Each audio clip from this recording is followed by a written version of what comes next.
अस्सलाम वालेकुम प्यारे बच्चों। आज की क्लास में हम पढ़ेंगे सबक नंबर 1 दर्जा 12वीं का। आपको बता दूं, अब आपकी जो किताब चल रही है उसका नाम है गुलिस्तानी अदब। ये किताब आपकी 12वीं जमात के लिए एनसीईआरटी की तरफ से एमपी बोर्ड के लिए पब्लिश की गई है। इसका ये पहला एडिशन है। आइए फहरिस्त देख लेते हैं इंडेक्स में क्या दिया हुआ है। देखिए लिखा है मकतूब निगारी, तनकीदी मजमून, मुख्तसर अफसाना, यादें, आप बीती, रिपोर्टास, इंशाइया, तंज़ो मज़ा, सफ़रनामा, खाका। यह हिस्सा नसर की किस्म है। इसके अलावा जो हिस्सा नज़्म है उसमें गज़ल दी है। जिन शौरा ने गज़ल लिखी है उनके नाम यहाँ दिए हुए हैं। इसके बाद यहाँ देखिए ये नज़्म का हिस्सा है। नज़्म के हिस्से में जो नज़में लिखी हैं वो इन शौरा ने लिखी हुई है। तवील नज़्म की एक किस्म दी गई है, अली सदा जाफरी की लिखी हुई वक्त का तराना। ठीक है, तो ये आपको इंडेक्स दी गई थी। अब आइए हम देखते हैं इसका पहला सबक क्या है। यहाँ हिस्सा नस्र में मकतूब निगारी, तनकीदी मजमून, मुख्तसर अफसाना, ये सब कुछ जो मैंने आपको इंडेक्स में बताया वही है। इसके बाद ही चैप्टर की शुरुआत की गई है। सबसे पहले आइए हम जानते हैं मकतूब निगारी होती क्या है। आपको पूरा वीडियो ध्यान से सुनना है। जब तक आप पूरा तरीके से नहीं सुनेंगे, ध्यान से नहीं सुनेंगे, आपको कोई भी चीज़ समझ में नहीं आएगी। क्योंकि अब आपका जो क्वेश्चन पेपर बना करेगा उसके अंदर आपको पूरा लेसन के अंदर से भी पूछा जा सकता है। ठीक है, ध्यान से सुनना। बाज़ अहले कलम ने मकतूब निगारी को एक लतीफ़ फ़न करार दिया है। ऐसे खतूत बड़ी तादाद में मौजूद हैं जिनमें आला तख्लीक़ी अदब की शान पाई जाती है। इस लाइन का मतलब है जो बहुत सारे कलम से लिखने वाले लोग हैं, जो मकतूब निगार हैं, उन्होंने मकतूब निगारी को यानी कि ख़त लिखना, मकतूब निगारी मतलब ख़त लिखना आता है, इसका जो एक्चुअल मीनिंग है, यहाँ पर मकतूब निगारी को एक लतीफ़ फ़न करार दे दिया है। और ऐसे बहुत सारे ख़त हैं जो बहुत ज़्यादा तादाद में, बहुत सारी गिनती में आला तख्लीक़ी अदब यानी आला अदब की लैंग्वेज होती थी, अदब की जो हायर लैंग्वेज होती थी उसमें पाए गए हैं। फिर मकतूब निगारी शख्सी इजहार की एक शक्ल है। मकतूब निगार का मुखातिब कोई एक शख्स होता है, जबकि अदब की दूसरी असनाफ में एक साथ कई लोग मुखातिब हो सकते हैं। अब मकतूब निगारी की ख़ास बात क्या कही है कि इसमें शख्सी इजहार होता है, किसी एक शख्स से ही बात की जाती है। लेकिन जो मकतूब निगारी में अदब की जो दूसरी सिन्फ होती हैं, जो दूसरे टाइप्स होते हैं, उसमें कई लोगों से मुखातिब हो सकते हैं। कुछ अदीबों ने ऐसे उम्दा ख़त लिखे हैं कि अब मकतूब निगारी को एक अदबी सिन्फ का मर्तबा हासिल हो चुका है। ऐसे खतूत का मुताला इस एतबार से और भी दिलचस्प हो जाता है। अब क्या कहा गया है यहाँ पर, मकतूब निगारी की डेफिनेशन में बताया गया है कि जो बहुत से अदीब हुए हैं, जो अदब को लेकर सीरियस रहते थे, जो अदब को लेकर वर्क करते थे, उन्होंने मकतूब निगारी को अदबी सिन्फ का मर्तबा हासिल करा दिया है। यानी अब ये एक अदबी सिन्फ बन चुकी है। और ऐसे खतूत का मुताला इस एतबार से और भी दिलचस्प हो जाता है क्योंकि इसमें अदब की सिन्फ शामिल हो गई है, अदब से रिलेटेड बातें होने लगी हैं उसमें। मकतूब निगार का मुखातिब कोई हो। अगर मकतूब निगार की तहरीर में कशिश हो तो ख़त हर पढ़ने वाले के लिए दिलचस्प हो सकता है। अब यहाँ डेफिनेशन ये बताई गई कि अगर मकतूब निगार का कोई मुखातिब हो तो मकतूब निगार की तहरीर में कशिश हो जाती है, यानी उसमें और ज़्यादा दिलचस्पी आ जाती है। अच्छे खतूत अदब पारों के तौर पर पढ़े जाते हैं। उर्दू नस्र की रिवायत में गालिब, शिबली, मेहदी, अफादी, चौधरी मोहम्मद अली रुदौलवी, रशीद अहमद सिद्दीकी, मंटो, मीराजी और अबुल कलाम आज़ाद वग़ैरह के खतूत नुमाया हैसियत रखते हैं। अब यहाँ पर क्या कहा गया, जो उर्दू नस्र की रिवायत है उसमें इन सभी के नाम बता दिए मकतूब निगार के, जिन्होंने मकतूब निगारी की है। तो यहाँ पर जो भी अच्छे ख़त होते हैं उनको अदब पारों के तौर पर पढ़ा जाता है, यानी उनको अदब की हैसियत से आला दर्जा दिया जाता है। ठीक है, समझ में आई आपको मकतूब निगारी की डेफिनेशन। आइए अब हम देखते हैं मकतूब निगारी में मिर्ज़ा गालिब की सवाने हयात, उन्होंने किस तरह से मकतूब निगारी को कारहाय नुमाया अंजाम दिए।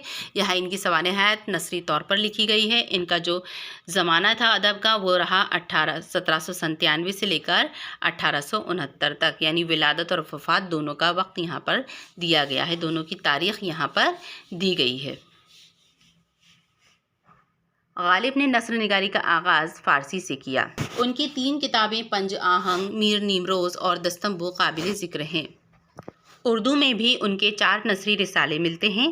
اس کے علاوہ انہوں نے مختلف کتابوں پر دیباچے، مختلف کا مطلب الگ الگ، اس پر دیباچے، تقریضیں اور کچھ متفرق تحریریں بھی لکھی تھی۔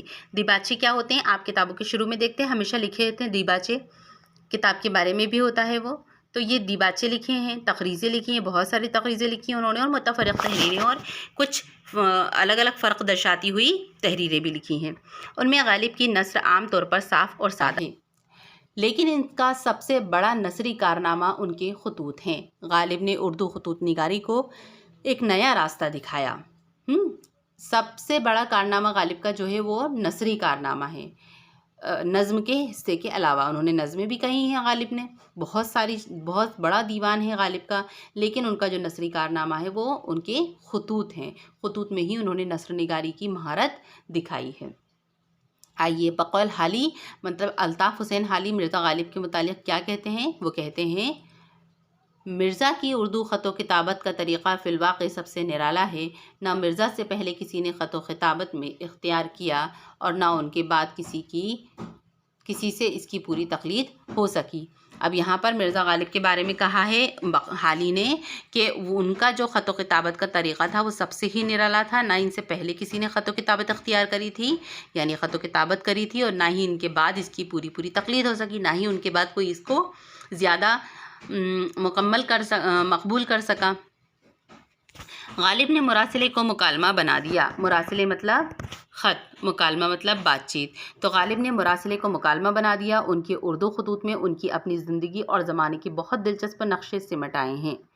خاص طور پر 1857 کے آس پاس کا ماحول غالب کے خطوط میں جس تفصیل کے ساتھ رونما ہوا ہے، اس کے پیش نظر یہ خطوط ایک تاریخی مواد کی حیثیت بھی رکھتے ہیں۔ اب یہاں پر بتایا ہے، اب جب 1857 کا غدر ہوا تھا، کرانتی آئی تھی، انقلاب آیا تھا، تو اس وقت کے حالات غالب نے اپنے خطوں میں اپنے دوستوں کے ساتھ بیان کیے ہیں۔ وہ بھی ان کا لکھا ہوا ایک واقعہ ہے، وہ تاریخ کی روشنی میں بہت ہی ایک اہم مقام رکھتا ہے، یعنی بہت خاص ہو گیا ہے۔ تاریخی مواد کس کو کہیں گے؟ ایک پروف کے طور پر ہمارے ہاتھ میں موجود ہے۔ غالب کے اردو خطوط کے 2 مجموعے عود ہندی اور اردو معلیٰ بہت مشہور ہوئے۔ غالب نے جو اسلوب اختیار کیا تھا اس کی نقل کسی سے بھی ممکن نہیں ہو سکی۔ اب یہاں پر بتایا غالب کے اردو خطوط کے 2 مجموعے ہیں، یعنی ان 2 مجموعوں میں بہت سارے خط شامل ہیں۔ ایک خط کے مجموعے کا نام ہے عود ہندی اور دوسرے کا اردو معلیٰ، یعنی ان دونوں میں ہی غالب کے خطوط سمٹے ہوئے ہیں۔ غالب نے جو اسلوب اختیار کیا تھا اس کی نقل کسی سے بھی ممکن نہ ہو سکی، کیونکہ ان کی جو نثر نگاری کا طریقہ تھا، جو لکھنے کا طریقہ تھا، وہ بہت ہی علیحدہ تھا، الگ تھا۔ واقعہ نگاری، منظر نگاری اور جذبات نگاری کی غیر معمولی مثالیں ان کے خطوط میں بکھری ہوئی ہیں۔ یعنی وہ اپنے خطوط میں کس چیز کا استعمال کرتے تھے؟ واقعہ نگاری، واقعے کو بہت اچھی طرح بیان کرتے تھے، منظر کشی بہت اچھی کرتے تھے، اور جذبات نگاری، یہ دونوں ہی چیزیں وہ بہت اچھی سے اپنی خطوں میں استعمال کرتے تھے، مکتوب نگاری کے ذریعے اس کو پیش کرتے تھے۔ اسی کے ساتھ ساتھ طنز و مزاح کا عنصر بھی غالب کی نثر میں ایک خاص حیثیت رکھتا ہے۔ طنز و مزاح یعنی ہنسی، ٹھٹا پن، خوشی، غم، دونوں چیزیں اس میں شامل ہو جاتی ہیں طنز و مزاح میں۔ تو طنز و مزاح کا عنصر بھی غالب کی نثر میں خاص حیثیت رکھتا ہے۔ کبھی کبھی تو وہ طنز بھی کرتے ہیں، تانا بھی دیتے ہیں، اور مزاح یعنی وہ مسخرہ پن بھی کرتے ہیں، مذاق بھی کرتے ہیں، تو بات کی بات ہو جاتی ہے اور ہنسی کی ہنسی ہو جاتی ہے۔ تو یہ انداز بھی ان کا سب سے نرالا تھا۔ ٹھیک ہے، تو آج کی کلاس میں ہم نے پڑھا مرزا غالب کی سوانح حیات اور مکتوب نگاری کے بارے میں۔ اب ہم پڑھیں گے ان کے لکھے ہوئے خط جو ہماری نیکسٹ کلاس میں آپ کو پڑھائے جائیں گے۔ بچوں، مکتوب نگاری کی تعریف اور مرزا غالب کی سوانح حیات آپ کو اپنی نوٹ بک میں بھی لکھنا ہے اور اس کو یاد بھی کرنا ہے۔ ٹھیک ہے، آج کی کلاس میں اتنا ہی، مجھ کو اجازت دیجیے۔ نیکسٹ کلاس میں ہم پڑھیں گے غالب کے 2 خطوط، خط نمبر 1 اور خط نمبر 2۔ اجازت دیجیے، آداب۔